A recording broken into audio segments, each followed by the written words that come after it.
Hello friends, जय Shri Krishna. Ayush counselling जो है एमपी की स्टार्ट हो चुकी है और आखिरकार कैसे रजिस्ट्रेशन करना है वो प्रोसेस आज स्टार्ट हो रही है। तो रजिस्ट्रेशन प्रोसेस में कैसे आप रजिस्ट्रेशन करेंगे वो पूरी जानकारी आज अपने इस वीडियो में देखने वाले हैं। तो सबसे पहले आपको क्या करना है, सबसे पहले अपना जो आपका कंप्यूटर है, लैपटॉप है, उसमें आपको ayush.mponline.gov.in नाम से आपको वेबसाइट जो है खोलनी है।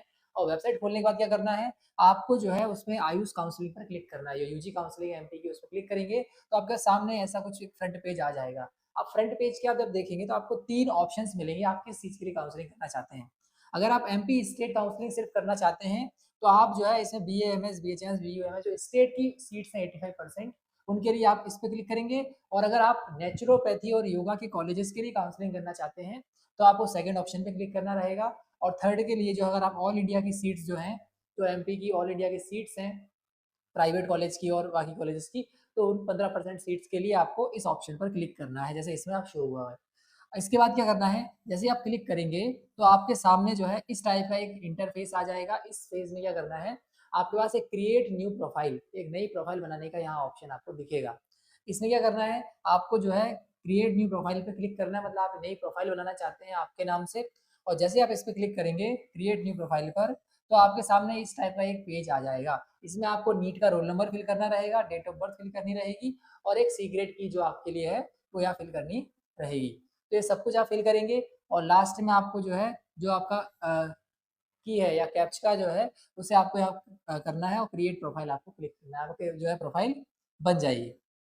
देन इसके बाद क्या होगा, इसके बाद जैसे आप ओपन करेंगे तो आपके सामने आएगा डिटेल्स के लिए कि आपको सारी इन्फॉर्मेशन डालनी है, कॉन्टैक्ट नंबर डालना है, फोटो डालना है, आईडी प्रूफ और एड्रेस डिटेल्स वगैरह सब कुछ फिल करनी रहेगी। जो जो इसमें आपको फिल करने का रहे वो सभी आपको फिल करना है। और सारे ऑप्शंस फिल करते हुए ध्यान रखना है कि जिनमें स्टार मार्क है वो सारी इन्फॉर्मेशन तो कम से कम आपको फिल करनी ही है। तो इसमें आपको जैसे कि मोबाइल नंबर, ईमेल आईडी, आपका अल्टरनेट मोबाइल नंबर हो सकता है, और कोई भी एक ईमेल आईडी जो आपकी चालू है वो भी आपको इसमें फिल करना है। देन इसके बाद आईडी प्रूफ, जो भी आपका आईडी प्रूफ है, जनरली आधार कार्ड यूज़ करते हैं लोग। इसके बाद एड्रेस जो आधार कार्ड में लिखा हुआ है, प्रोसीड करना है आपको। इसके बाद प्रोसीड करने के बाद आपको क्या करना है, एक ओटीपी आपके फ़ोन पर आएगा, ओटीपी करना है, ओटीपी रिसीव होगा आपके फ़ोन पे। और आपको नया पासवर्ड बनाने का इसमें ऑप्शन दिखेगा, मतलब आप अपने हिसाब से कोई पासवर्ड सेट कर सकते हैं ओटीपी डालने के बाद, और वैलिडेट एंड सेव कर देना है आपको। मतलब वैलिडेट एंड सेव, आपने जो इन्फॉर्मेशन है सेव कर दी है। देन इसके बाद क्या करना है, आपका जो है प्रोफाइल क्रिएट हो चुकी है, मतलब आपकी प्रोफाइल बन चुकी है, आप रजिस्टर्ड हो चुके हैं। देन इसका क्या करना है, आपको जो है आगे पूरा लिखा होगा, आपको क्या करना है, अब आपको जो है काउंसलिंग में आगे अपना रजिस्ट्रेशन करना है, रजिस्ट्रेशन स्टेप पे जाना है, रजिस्ट्रेशन फॉर्म फिल करना है, पेमेंट करनी है, और लास्ट में आपका जो है रजिस्ट्रेशन का प्रिंट आउट लेना है। मतलब आप एक बार लॉगिन करके अपना क्रिएट प्रोफाइल करेंगे, प्रोफाइल क्रिएट करने के बाद रजिस्ट्रेशन की पूरी प्रोसेस आगे बढ़ानी है। तो रजिस्ट्रेशन प्रोसेस में क्या करना है, जैसे ही जो स्टेटस आपका हो जाएगा उस पर ग्रीन शो होने लग जाएगा, ठीक है, इस टाइप से। अब इसके बाद क्या हुआ देखिए, आपका जैसे ही क्रिएट प्रोफाइल पर ग्रीन शो हो जाए, इसके बाद आपको रजिस्ट्रेशन फॉर्म पर क्लिक करना है, मतलब रजिस्ट्रेशन करेंगे। रजिस्ट्रेशन का इस तरफ ऑप्शन रहेगा, रजिस्ट्रेशन प्रोफाइल जो है आप यहाँ जब क्लिक करेंगे, देखिए ऊपर लाइन चल रही है, तो आपका कैंडिडेट प्रोफाइल जो है बन चुकी थी।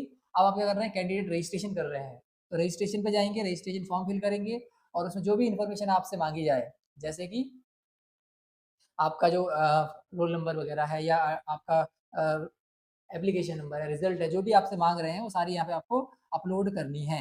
ये सारी इन्फॉर्मेशन आपको ऊपर से लेके नीचे तक की सारी कैटेगरी की, इनकम की, मूल निवासी, जो आपका डोमिसाइल सर्टिफिकेट है, सारी इन्फॉर्मेशन आपको यहाँ फिल करनी है। और सारे डॉक्यूमेंट्स अपलोड करने हैं, तो डॉक्यूमेंट्स कौन कौन से आपको इसमें चाहिए, तो आपको मार्कशीट चाहिए 10th-12th की, डेट ऑफ बर्थ का प्रूफ चाहिए, नीट का score card, domicile certificate, caste certificate, जाति प्रमाण पत्र, और इनकम सर्टिफिकेट, आईडी प्रूफ मतलब आधार कार्ड चाहिए आपको इसमें। और अगर पीडब्ल्यूडी से हैं तो आप पीडब्ल्यूडी में आपका फिजिकल हैंडीकैप का सर्टिफिकेट इसमें लगेगा। जब यह सब कुछ आप अपलोड कर देंगे तो आपको सेव डाटा करना है, सेव नहीं करेंगे तो ये सारी इन्फॉर्मेशन सेव नहीं होगी। देन क्या करना है आपको, सेव डाटा करने के बाद प्रोसीड टू पेमेंट रजिस्ट्रेशन, ठीक है, जो रजिस्ट्रेशन फीस है उसकी पेमेंट के लिए आपको प्रोसीड करना है। और जैसे ही आप करेंगे तो आपके सामने जो है पूरा ये इन्फॉर्मेशन आ जाएगी, ये आपने फिल किया हुआ है। आपको एक बार करेक्ट चेक कर लेना है, कोई इन्फॉर्मेशन गलत नहीं होनी चाहिए, वरना बाद में ये सही होने में प्रॉब्लम आती है। अगर कोई मिस्टेक लगे तो आप बैक टू रजिस्ट्रेशन जा सकते हैं, और आपको सब कुछ ठीक लगता है तो आप आगे प्रोसीड भी कर सकते हैं पेमेंट के लिए। आप पेमेंट के लिए जैसे जाएँगे तो पेमेंट के लिए आपको ऑप्शंस मिलेंगे, जो भी ऑप्शन आप फिल करना चाहें। ठीक है? जिस भी तरीके से करना चाहें, एसबीआई होल्डर है तो एसबीआई कार्ड से कर सकते हैं। आपका पेमेंट जो भी आपके पास ऑनलाइन पेमेंट करने का तरीका है उससे आप कर सकते हैं, नेट बैंकिंग से आप इसमें कर सकते हैं। जो भी तरीके से आपको करना है तो वो आपका सीक्वेंस में दिया हुआ है। पेमेंट करने के बाद इस तरह से आपके सामने जो है पेमेंट की स्लिप आ जाएगी, ये फाइनल आपका दिखेगा सामने और आपने जो है पेमेंट का स्लिप भी यहाँ आ जाएगी, पेमेंट से आप पेमेंट कर चुके हैं और आपको क्या करना है, जो भी रजिस्ट्रेशन हुआ है उसकी कन्फर्म प्रिंट निकालनी है, ठीक है? रजिस्ट्रेशन फॉर्म की प्रिंट निकालनी है और प्रिंट के बाद क्या करना है, कंटिन्यू कर देना है। कंटिन्यू करने के बाद क्या होगा देखिए, आप जब फ्रंट पेज पे आ जाएँगे, फ्रंट पेज पर जब आएँगे तो आपको दिखेगा कैंडिडेट प्रोफाइल ग्रीन हो चुका होगा और कैंडिडेट रजिस्ट्रेशन भी ग्रीन हो चुका है, मतलब आपका रजिस्ट्रेशन अब कन्फर्म हो गया है। इसके बाद आपको जो है जैसा कि डेट दी हुई है, उन डेट्स के अकॉर्डिंग आपको चॉइस फिलिंग और चॉइस लॉकिंग वाला सिस्टम आगे करना है। मतलब अब आपका जो है, अब आपका टर्न कब आएगा, आपको चॉइस फिलिंग और चॉइस लॉकिंग जब करना है तब। तो उसकी डेट भी जो है आयुष काउंसलिंग की वेबसाइट में डली हुई है, तो आप उस पे जाकर देख सकते हैं। ठीक है? इसके बाद आपको करना है, अगर आपको कोई दिक्कत आए या मान लो कोई प्रॉब्लम आ रही है रजिस्ट्रेशन में या रजिस्ट्रेशन कुछ गलत कर दिया है, तो आप एडिट रजिस्ट्रेशन फॉर्म पर भी जा सकते हैं और फिर से सेम प्रोसेस सारी आपको करनी रहेगी। कोई अगर बाय चांस कोई मिस्टेक हो गई हो तो। देन इसके बाद क्या करना है, इसके बाद आपका पूरा रजिस्ट्रेशन कंप्लीट हो चुका है, मतलब आपने कैंडिडेट प्रोफाइल बना ली और रजिस्ट्रेशन भी आपका कंप्लीट हुआ। देन आपको विशेषकर ध्यान रखना है, जिस दिन रजिस्ट्रेशन के बाद आपका चॉइस फिलिंग और चॉइस लॉकिंग की डेट है, उस दिन आपको चॉइस लॉकिंग और चॉइस फिलिंग करनी ही करनी है।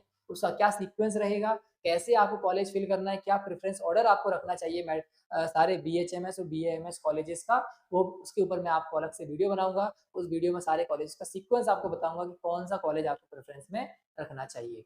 ओके? तो ये पूरा रजिस्ट्रेशन प्रोसेस है, आप इसको ज़रूर कर लीजिएगा। कोई भी रजिस्ट्रेशन से छूटना नहीं चाहिए। ओके? Thank you.